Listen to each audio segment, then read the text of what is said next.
देखो, आज हम लोग क्लास 11 अकाउंटेंसी का एक बहुत ही इंपॉर्टेंट और बेसिक चैप्टर स्टार्ट करने वाले हैं, जिस चैप्टर का नाम है कैश बुक। ठीक है, तो ये हम लोग का रिवीजन सेक्शन स्टार्ट हो रहा है। ऑलरेडी हम लोग पूरा चैप्टर जो है कंप्लीट कर लिया, फाइनल अकाउंट, डेप्रिसिएशन जो भी था। तो अब जितना चैप्टर्स एग्जाम से पहले रिवीजन कर सकते हैं हम लोग रिवीजन करेंगे। ठीक है, इसमें से कुछ जो बेसिक चैप्टर्स है जिसमें एक दो क्लास में ही मैटर हो जाएगा क्लियर, जैसे कि लास्ट क्लास करवाए थे ट्रायल बैलेंस, एक दिन में ही खत्म हो गया था। तो कैश बुक भी बहुत बेसिक सा चैप्टर है जो 1 से 2 दिन में हम तुम लोग को रिवीजन करवा देंगे। ठीक है, घर में जाकर प्रैक्टिस करना है, जो जो पहले सम्स करवाए हैं वो सब भी। अभी हम बेसिक और जो इंपॉर्टेंट एग्जाम के पॉइंट ऑफ व्यू से क्वेश्चंस है उसको सॉल्व करवाएंगे। ठीक है ना। तो देखो, what is a cash book. सबसे पहले हमको समझना है कैश बुक होता क्या है। तो cash book is a book of accounts which record only cash and bank transactions in chronological order. अब क्या मतलब है इसका। कैश बुक एक बुक्स ऑफ अकाउंट्स है जिसमें सिर्फ हम लोग कैश ट्रांजैक्शन या बैंक का ट्रांजैक्शंस रिकॉर्ड करते हैं डेट वाइज। क्रोनोलॉजिकल ऑर्डर मतलब डेट वाइज। तो चलो सब मिलके लिख लो, हेडिंग देके लिखो, cash book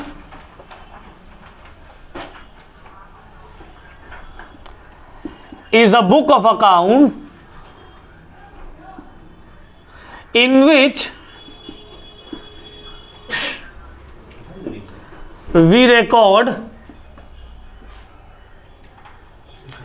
cash and bank transactions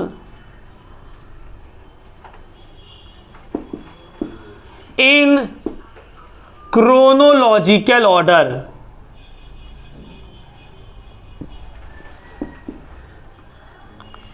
ठीक है, तो कैश बुक क्या है। ये बुक ऑफ अकाउंट में से एक बुक है जिसमें हम लोग कैश और बैंक का ही सिर्फ ट्रांजैक्शंस रिकॉर्ड करते हैं क्रोनोलॉजिकल ऑर्डर। क्रोनोलॉजिकल ऑर्डर मतलब डेट के हिसाब से, डेट के हिसाब से। ठीक है ना, डेट के हिसाब से रिकॉर्ड करते हैं ट्रांजैक्शंस को, किसमें, कैश बुक में। अब कैश बुक बनाने से पहले कुछ पॉइंट्स को ध्यान में रखना है, पॉइंट टू बी नोटेड। ये तो डेफिनेशन हो गया कैश बुक का, डेफिनेशन थोड़ी लिखना है, सम्स बनाना है। ठीक, समझ में आ रहा है ना। सम्स बनाने के लिए कुछ रूल्स आप लोगों को जानना बहुत जरूरी है, जिसमें से इंपॉर्टेंट रूल्स अभी हम लिखने वाले हैं।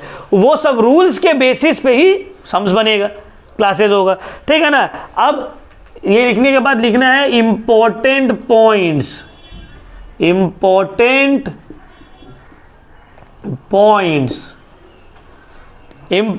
पॉइंट में सबसे पहला इंपॉर्टेंट पॉइंट है credit transactions are not recorded.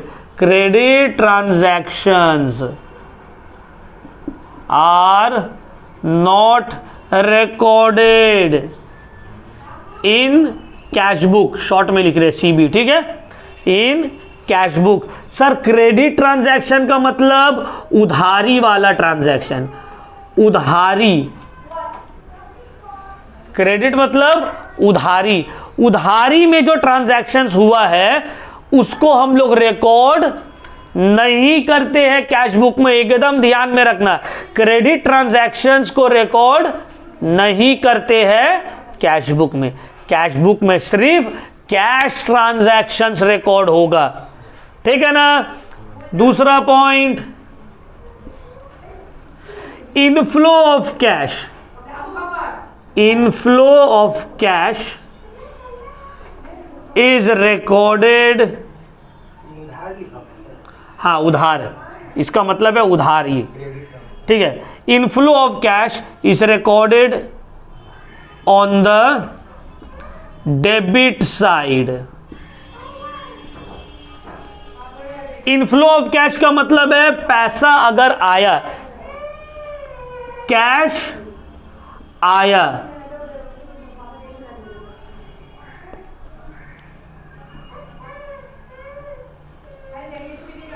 ठीक है, मतलब अगर कैश आ रहा है तो उसको रिकॉर्ड करेंगे डेबिट साइड। तीसरा, outflow of cash is recorded on the credit side. Outflow of cash का मतलब है कैश गया, ठीक है ना। तो कैश अगर आया तो कहां रिकॉर्ड करेंगे? डेबिट साइड में। कैश अगर गया तो कहां रिकॉर्ड करेंगे? समझ आ रहा है?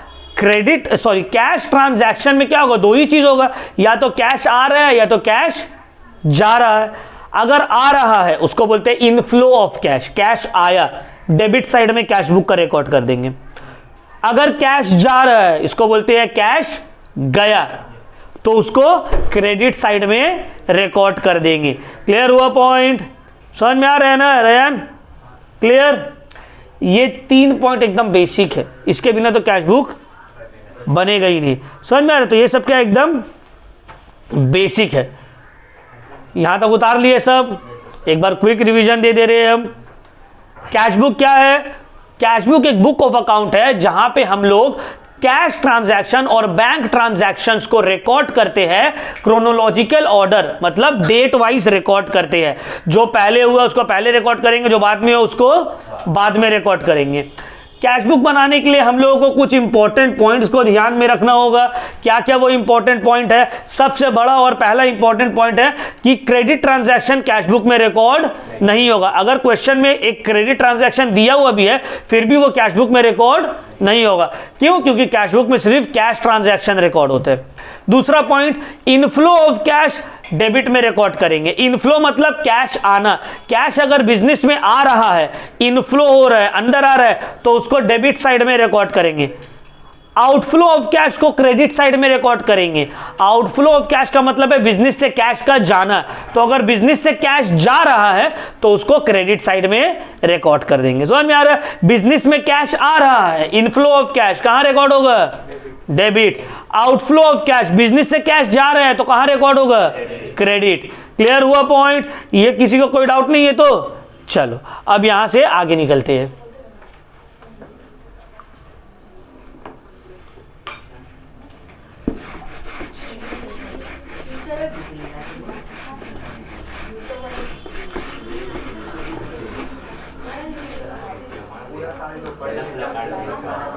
तो देखो, कैश बुक 3 टाइप का होता है। कैश बुक 3 टाइप का होता है। 3 टाइप्स ऑफ कैश बुक।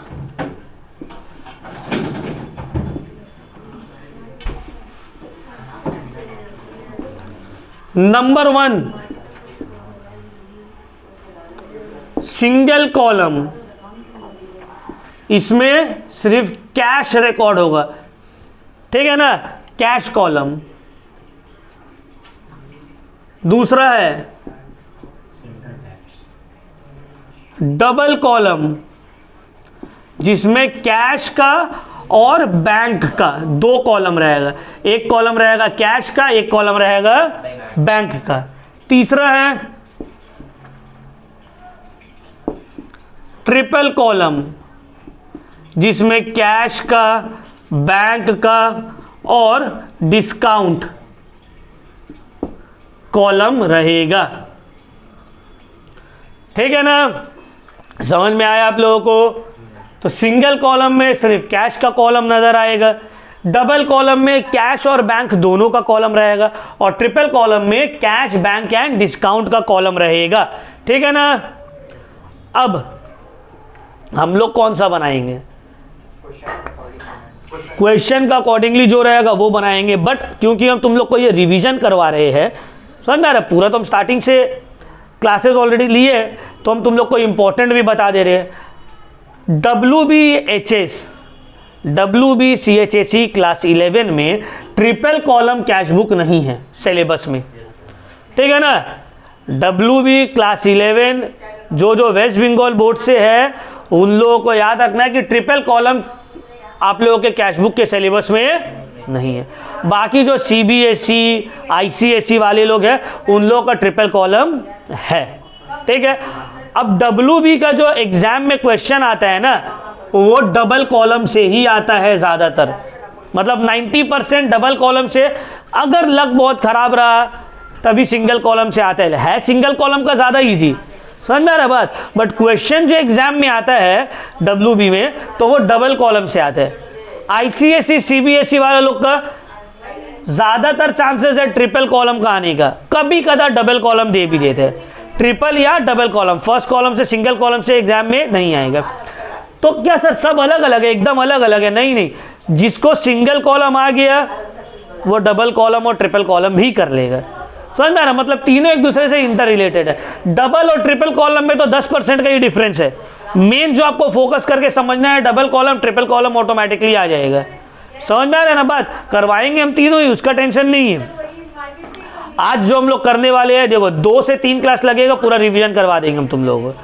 आज जैसे बेसिक बताए एक आध क्वेश्चन करवाएंगे, तो आज जो हम लोग स्टार्ट करने वाले हैं वो हम लोग स्टार्ट करने वाले हैं आज सिर्फ डबल कॉलम से। तो सिंगल कॉलम क्यों नहीं करें? सिंगल कॉलम एग्जाम में नहीं आते, जब डबल कॉलम करेंगे तो सिंगल ऑटोमेटिकली उसमें कवर्ड हो जाएगा, ठीक है। तो हम लोग स्टार्ट करेंगे सब डायरेक्टली डबल कॉलम से, ठीक है।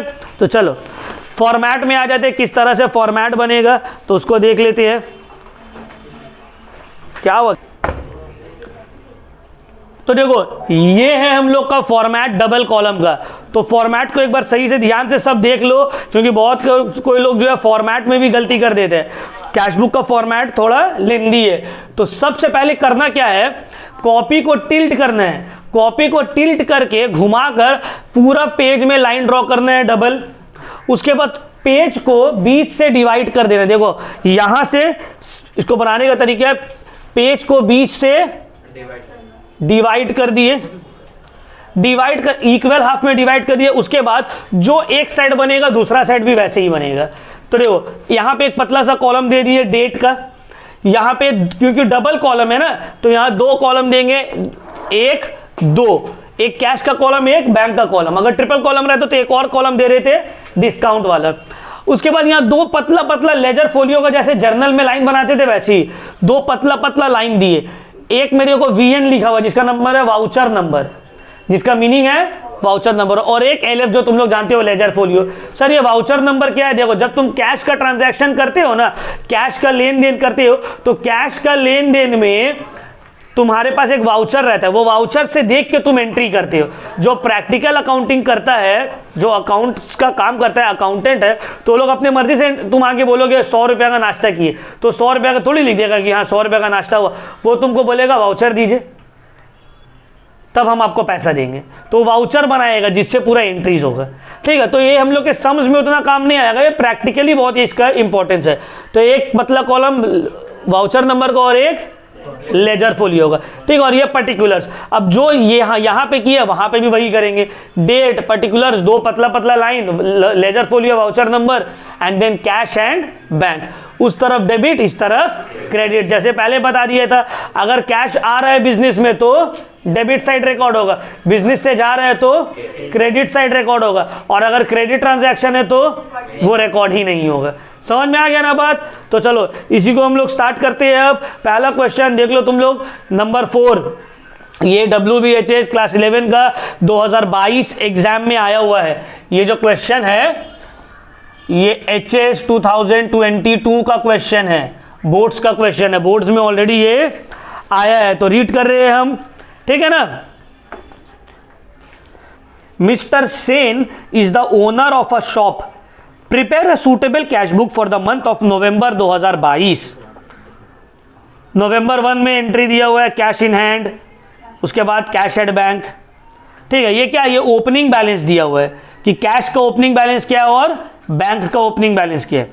उसके बाद बोला है purchase goods from Ronnie amounting to 6000 and paid by cheque. अब देखो पूरा ट्रांजैक्शन है ना, तो पूरा क्वेश्चंस को हम पढ़ के टाइम वेस्ट तो नहीं करेंगे, हमको तो सम्स बनाना है ना। तो जैसे जैसे सम्स करते जाएंगे वैसे वैसे क्वेश्चन ऑटोमेटिकली क्या होगा, बढ़ते जाएगा, ठीक है ना। तो सब क्वेश्चंस को ध्यान से देख लो, उसको मार्क कर लो। ये HS 2022 में आया हुआ क्वेश्चन हम लोगों का है, ठीक है। तो देखो फॉर्मेट समझ में आ गया, मिस्टर सेन है ना, तो इसको लिखेंगे कैसे? In the books of mister Sen, in the books of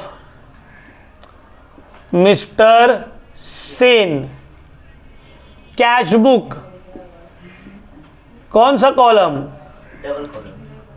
double column. अगर सिंगल कॉलम रहता तो सिंगल कॉलम, ट्रिपल कॉलम रहता तो ट्रिपल कॉलम। फॉर्मेट जो मेंटेन्ड नहीं करेगा एग्जाम में उसका 2 मार्क्स कट जाएगा।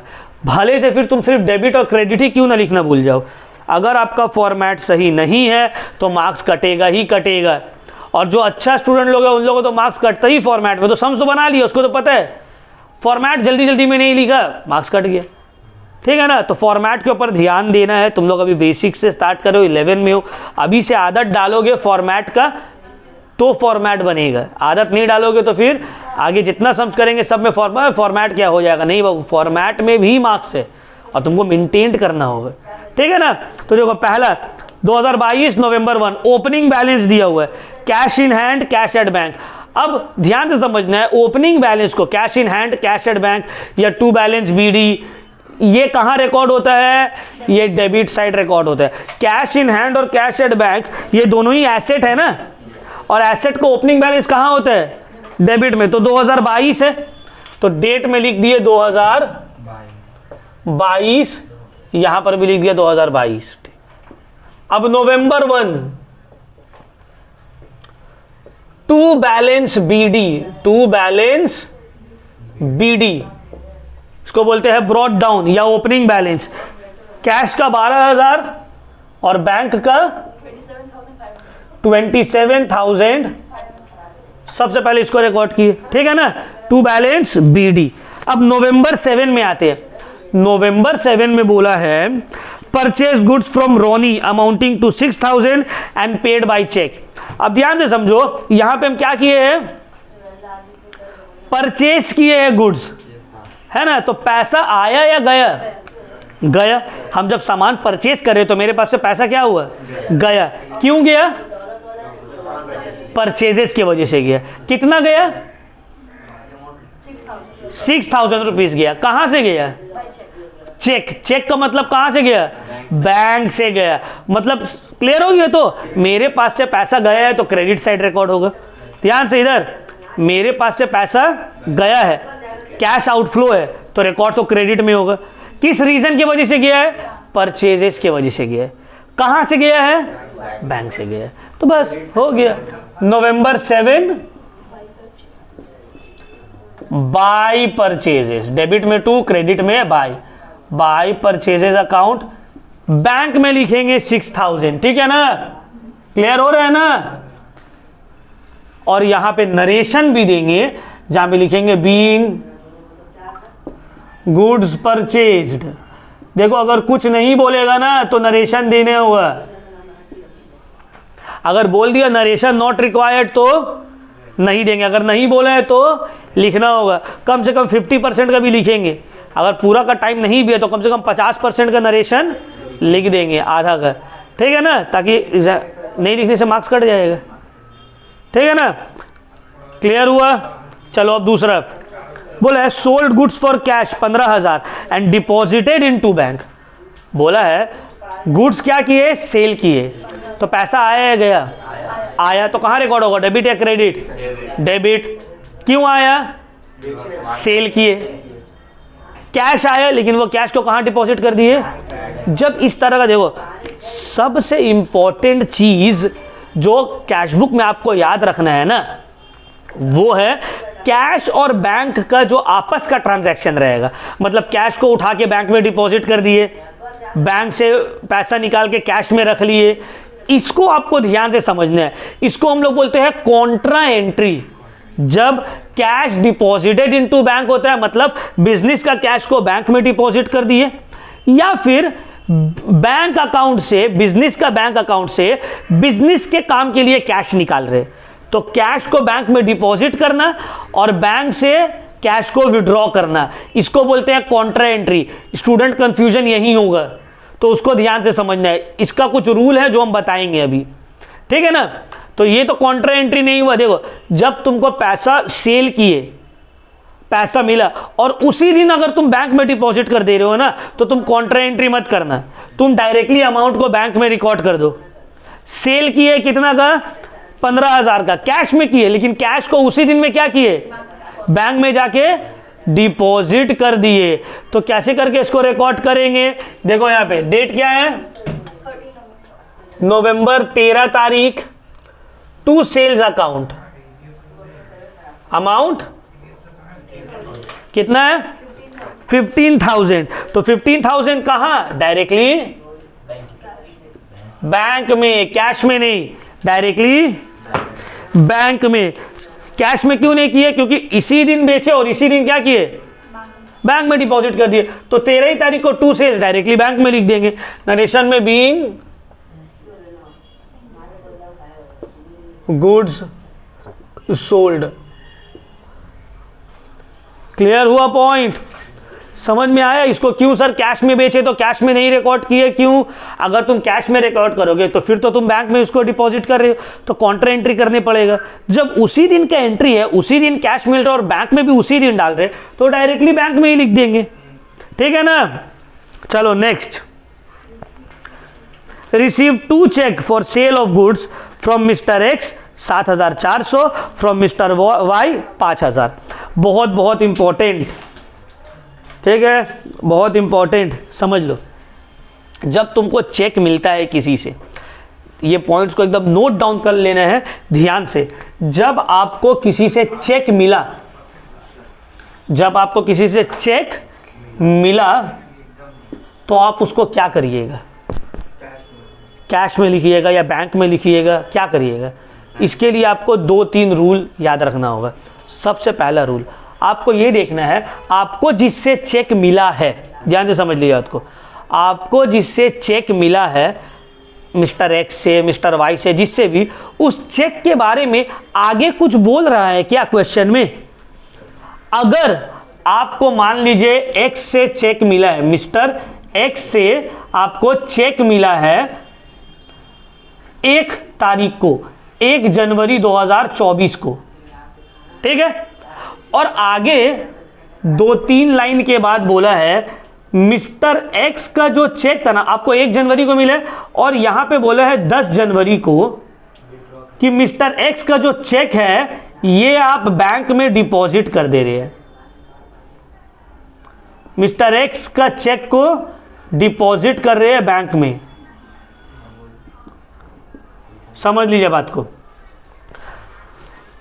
अगर आपको मिस्टर एक्स से चेक मिला है 1 तारीख को, और आगे क्वेश्चन में बोल रहा है कि ये जो चेक आपको मिला था ना 1 तारीख को, आप 10 तारीख को बता रहे हैं कि आप उसको बैंक में डिपॉजिट कर रहे हैं, तो 1 तारीख को जो आपको चेक मिला है आप उसका रिकॉर्ड जो है कैश में करिएगा। जो चेक मिल रहा है आपको 1 तारीख में, आप उस अमाउंट को रिकॉर्ड करोगे कैश में। और जब 10 तारीख आएगा तो 10 तारीख के दिन आप ये मानिएगा कि इस कैश को हम जाके बैंक में डिपॉजिट कर रहे हैं, कॉन्ट्रा एंट्री। समझ में आया? अगर कोई चेक मिला है आपके पास और उस चेक के बारे में आगे चल के क्वेश्चन में बोला जा रहा है कि फला का जो चेक था उसको आप बैंक में डिपॉजिट कर रहे हैं, तो जिस दिन मिला था उस दिन आप उसको कैश में रिकॉर्ड करिए, और जब बोल रहे हैं बैंक में डिपॉजिट कर रहे हैं उस दिन कॉन्ट्रा एंट्री होगा, मतलब उस दिन हम कैश में उसको ले जाके बैंक में डिपॉजिट कर देंगे। बट बोल तो दिया कि 1 तारीख को चेक मिला है, आगे कुछ नहीं बोला, आगे क्वेश्चन में इसके बारे में कुछ बोला ही नहीं है, तो हम ये मानेंगे कि इसी दिन हमको चेक मिला और इसी दिन हम इसको बैंक में डिपॉजिट कर दिए। तो 1 ही तारीख को हम डायरेक्टली लिखेंगे टू मिस्टर एक्स और बैंक में अमाउंट लिख देंगे। हम क्या मानेंगे कि इस चेक को हम उसी दिन बैंक में डिपॉजिट कर दिए। अगर कुछ नहीं बोला है तो, और अगर बोला है तो अभी इसको हम कैश में रिकॉर्ड कर रहे हैं, जब वो क्वेश्चन का टाइम आएगा, जब बोल रहा है तब जाके उसको कॉन्ट्रा एंट्री करेंगे, तब जाके उसको बैंक में डिपॉजिट करेंगे। क्लियर हो गया ना पॉइंट? इसको याद रखना बहुत जरूरी है। तो यहां पे अब आते हैं हम लोग अपना क्वेश्चन में। क्वेश्चन में बोला है कि तुमको 2 चेक मिला है एक्स से और वाई से।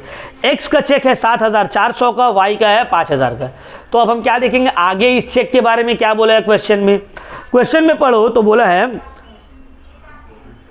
17 तारीख को मिला है, बोला है 19 तारीख को deposited the cheque of X into bank and endorse the other cheque to C. बोला है 17 तारीख को चेक मिला, 19 को बोल रहे हैं ना कि एक्स का चेक को बैंक में डिपॉजिट कर रहे, वाई का चेक इंडोर्स कर दे रहे। इंडोर्समेंट का मतलब क्या है? बिल्स ऑफ एक्सचेंज में पढ़ा है ना, मतलब वाई का जो चेक है वो हम सी को दे दे रहे, ला भाई ते ले ले। तो हम लोग क्या करेंगे, 17 तारीख को ये दोनों चेक को कहाँ रिकॉर्ड करेंगे, कैश में। समझ में आया, कहाँ रिकॉर्ड करेंगे, कैश में, क्योंकि आगे इसके बारे में इंस्ट्रक्शंस दिया है। तो क्या लिखेंगे, 17 टू मिस्टर एक्स, कितना का चेक है, 7,400, और फिर 17 ही तारीख को टू मिस्टर वाई, कितना का चेक है, 6,000 5,000 का है, ठीक है ना। To mister X 7,400, to mister Y 5,000, दोनों को कैश में लिखे। अब बोल रहा है एक्स का चेक को बैंक में डिपॉजिट कर दे रहे 19 तारीख को, वाई का चेक को सी को दे रहे, तो 19 तारीख को पहले वाई की एंट्री कर दे रहे, तो वाई का चेक को क्या किए हम लोग, सी को इंडोर्स कर दिए, सी को दे दिए, तो मेरे पास से तो पैसा गया, किसके पास गया, सी के पास, तो बाई सी अकाउंट 5,000 लिखेंगे, बीइंग चेक इंडोर्स्ड, ठीक है ना। और यहां पे नरेशन में लिख देंगे being cheque receive from X, being cheque receive from Y, ठीक है ना, बीइंग चेक इंडोर्स। अब कॉन्ट्रा एंट्री देखो, कॉन्ट्रा एंट्री को करने का सबसे इजी तरीका, जैसे हम बता रहे हैं, अगर वैसे तुम कॉन्ट्रा एंट्री करते हो कभी जिंदगी में गलती नहीं होगी। कॉन्ट्रा एंट्री का मतलब या तो बैंक में पैसा डिपॉजिट कर रहे हैं या तो बैंक से पैसा विड्रॉ कर रहे। तो जो मेथड हम बता रहे, अगर उस मेथड से तुम कॉन्ट्रा एंट्री करते हो तुम्हारा गलती कभी नहीं होगा। तो यहां पे क्या हुआ, cheque deposited into bank, cheque मतलब कैश, कैश को डिपॉजिट कर रहे हो बैंक में, कौन सा तारीख, 19 तारीख। सबसे पहले कॉन्ट्रा एंट्री को एक एक स्टेप में करना है, गलती नहीं होगा। तारीख लिख दो 19 याद रखना है, कॉन्ट्रा एंट्री में दोनों साइड एंट्री होगा, 19, ठीक है ना। अब देखो चेक को हम बैंक में डिपॉजिट कर रहे हैं, मतलब कैश था, कैश को हम बैंक में डिपॉजिट कर रहे हैं, तो कहां पे बढ़ा और कहां घटा बोलो तो, ये मेरा कैश है, ये मेरा बैंक है, चेक भी मतलब कैश है, तो कैश को हम बैंक में डिपॉजिट कर रहे हैं, बढ़ा कहां और घटा कहां, बैंक में बढ़ गया, कैश में, यही हुआ ना। जब तुम चेक डिपॉजिटेड इनटू बैंक कर रहे हो, जब तुम कैश को बैंक में डाल रहे हो तो बैंक का बैलेंस बढ़ जाएगा, बैंक में प्लस हो गया और कैश में माइनस हो गया। एक जगह प्लस हुआ, एक जगह कहां प्लस हुआ, कहां माइनस हुआ, जहां प्लस हुआ है उसका डेबिट में लिखेंगे, डेट लिखे इसका डेबिट में लिख देंगे, कितना 7,400 का चेक था। जहां माइनस हुआ डेट लिखे उसका क्रेडिट में लिख देंगे 7,000। कैश माइनस हुआ है ना, कैश कम हुआ है तो कैश का क्रेडिट में लिख दिए, ठीक है ना, समझ में आया बात। बैंक प्लस हुआ है, बैंक का डेबिट में लिख दिया, क्लियर हुआ पॉइंट, यहां तक कोई भी डाउट, कोई डाउट नहीं है। अब देखो यहां पे कौन सा कॉलम में लिखा हुआ है, कैश, नाम लिखेंगे बैंक, यहां पे कौन सा कॉलम में लिखा हुआ है, बैंक, नाम में लिखेंगे कैश। क्लियर हुआ पॉइंट, समझ में आया। अब लेजर फोलियो में दे देंगे सी, और यहां पे भी लेजर फोलियो में दे देंगे सी का मतलब है कॉन्ट्रा एंट्री, समझ में आया। फिर से एक बार एक्सप्लेन कर रहे, यहां पे बोला है चेक डिपॉजिटेड इनटू बैंक, 19 तारीख को बोला है चेक डिपॉजिटेड इनटू बैंक, तो चेक का मतलब क्या, कैश, कैश को बैंक में डिपॉजिट कर रहे हैं, कॉन्ट्रा एंट्री मतलब एक जगह घट रहा है एक जगह बढ़ रहा है। तो जब हम कैश को बैंक में डिपॉजिट कर रहे हैं तो कैश घट जा रहा है और बैंक बढ़ जा रहा है, तो जो वाला कॉलम बढ़ रहा है उसका डेबिट में लिखेंगे, और जो कॉलम घट रहा है, कैश कॉलम घट रहा है तो उसका क्रेडिट वाला कॉलम में लिखेंगे, और जिसके कॉलम में लिख रहे हैं उसका ऑपोजिट का नाम लिखेंगे। कैश घट रहा है क्यों, बैंक के वजह से, बैंक बढ़ रहा है क्यों, कैश के वजह से, बस हो गया, सी दे दिया, कॉन्ट्रा एंट्री खत्म, ठीक है ना। फिर से एक कॉन्ट्रा एंट्री आ गया 22 तारीख को, बोला है withdrew from bank 2000 for office use. 2000 रुपये तुम बैंक से निकाल रहे हो ऑफिस यूज के लिए। अब ध्यान से समझो, ध्यान से समझो, तुम बैंक से पैसा विड्रॉ किए हो तो कहां बढ़ा और कहां घटा? कैश में बढ़ा और बैंक में, है ना। Withdrew from bank for office use मतलब बैंक से पैसा निकाले तो बैंक का बैलेंस घट गया और कैश का बैलेंस बढ़ गया। तो फिर से कैसे करेंगे? कॉन्ट्रा एंट्री डेट लिख दिए दोनों जगह, 22 तारीख। यहां पे भी कैश में बढ़ा है ना भाई, कितना? 5000। बैंक में घटा है कितना? और 2000 है, कितना है? 2000 और यहां पे भी 2000, ठीक है ना। तो पहला स्टेप डेट लिखिए, दूसरा स्टेप कैश में बढ़ा है तो कैश का डेबिट में लिख दिए, बैंक में घटा है तो बैंक का क्रेडिट में लिख दिए। अब वहां पे बैंक में लिखा हुआ है तो लिख दिए बाई कैश अकाउंट, यहां पे कैश में लिखा हुआ है तो टू सी कॉन्ट्रा एंट्री, यहां पे भी लेजर फोलियो में सी कॉन्ट्रा एंट्री होगी। समझ में आया बात? ठीक है, इसको प्रैक्टिस करने से ही जाएगा। कंफ्यूजन अगर लग रहा है बस स्टेप को फॉलो करना है, सर जैसे बताए। पहले डेट लिख दो, उसके बाद देखना है, एंट्री पढ़ के समझना है कौन सा बैलेंस बढ़ रहा है, कौन सा बैलेंस कैश बढ़ रहा है या बैंक बढ़ रहा है। एक बढ़ेगा तो दूसरा ऑटोमेटिकली घटेगा। तो जो कॉलम बढ़ रहा है उसका डेबिट में रिकॉर्ड कर देंगे, जो कॉलम घट रहा है उसका क्रेडिट में रिकॉर्ड कर देंगे, और जो कॉलम में लिखा हुआ उसका ऑपोजिट नाम लिखना है। समझ में आया ना बात? बात सिंपल। और लेजर फोलियो में सी कर देना है। 24 तारीख को received commission by cheque amounting to 1000। पैसा आया है गया है? रिसीव कमीशन आया है तो कहां लिखेंगे? डेबिट में। 24 तारीख टू कमीशन, चेक मिला है ना, चेक मिला है तो कैश में लिखेंगे बैंक में? इस चेक के बारे में आगे कुछ बोला है? नहीं बोला, तो मानेंगे डायरेक्टली बैंक में डाल दिए 1000, ठीक है ना। Next paid rent and wages 1500 और 200 दोनों ही पैसा गया है। 30 तारीख को बाय रेंट अकाउंट बाय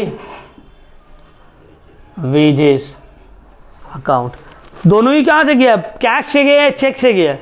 कुछ बोला नहीं। जब कुछ नहीं बोला इसका मतलब है कैश गया, कुछ नहीं बोलेगा मतलब कैश दिए, ठीक है ना। 1500 और 200 तो 1500 200 और कुछ बचा है? कुछ नहीं बचा, हो गया ना। अब देखो क्या करना है, ध्यान से समझो। अभी सम्स खत्म नहीं हुआ, ये पूरा एंट्री हुआ, अभी पोस्टिंग बाकी है। सॉरी, ये पूरा पोस्टिंग हुआ, अभी बैलेंसिंग बाकी है। जहां खत्म हो रहा है ना, 2 लाइन छोड़ने के बाद क्लोज कर देंगे। यहां पे भी क्लोज और इसी के स्ट्रेट में यहां पे भी क्लोज। अब बैलेंस सीडी जैसे निकालते हैं, लेजर बनाए ना हम लोग, बैलेंस सीडी जैसे निकालते हैं लेजर में, समझ में आ रहा है? डेप्रिसिएशन में जैसे लेजर बैलेंस सीडी निकालते हैं वही करना है।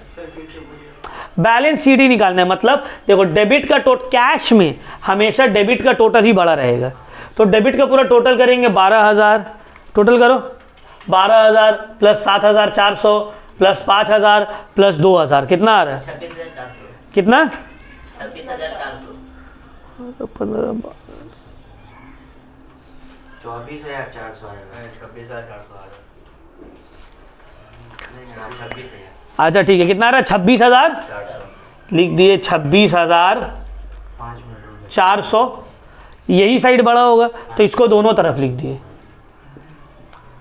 अब इससे ये सब को माइनस कर देंगे, कितना आ रहा है?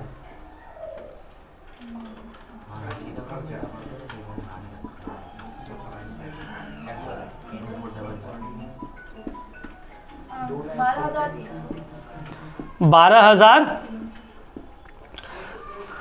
खत्म सम्स, ठीक है।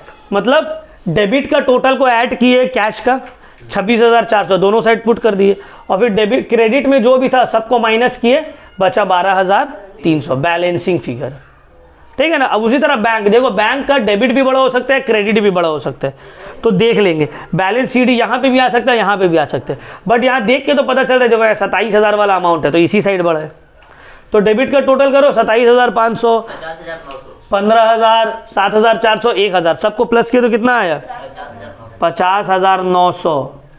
इसको दोनों साइड लिख दिए, माइनस कर दिया 8,000।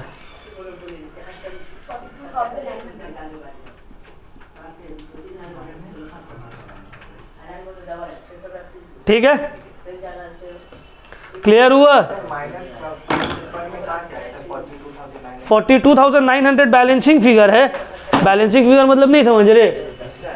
सुनो, डेबिट और क्रेडिट में दोनों को हम टोटल करेंगे, जो बड़ा रहेगा उसको दोनों तरफ लिख देंगे। यहाँ डेबिट वाला ही बड़ा है तो इसको लिख दिया 50,900, यहाँ पर भी 50,900, यहाँ से भी। अब यहाँ पे तो कम है ना, उतना नहीं है, तो 50,900 से जो भी फिगर है उसको माइनस करेंगे। 6,000 और 8,000, 6,000 और 2,000 है, तो दोनों को माइनस किया, 8,000 माइनस किया, कितना आ गया? बस इसीलिए यहाँ पे लिखे बैलेंसिंग फिगर। समझ में आया? तो चलो आज के लिए इतना ही। नेक्स्ट क्लास में हम लोग ट्रिपल कॉलम, डबल कॉलम या ट्रिपल कॉलम का कुछ और सम्स करेंगे। WB के पॉइंट ऑफ व्यू से तो ये बहुत इंपॉर्टेंट सम्स है। एग्जाम में 2024 के एग्जाम में तुम लोग का ये आने का बहुत हायर चांसेस है। ठीक है, चलो उतार लो इसको और प्रैक्टिस करो इससे रिलेटेड ईयर क्वेश्चंस।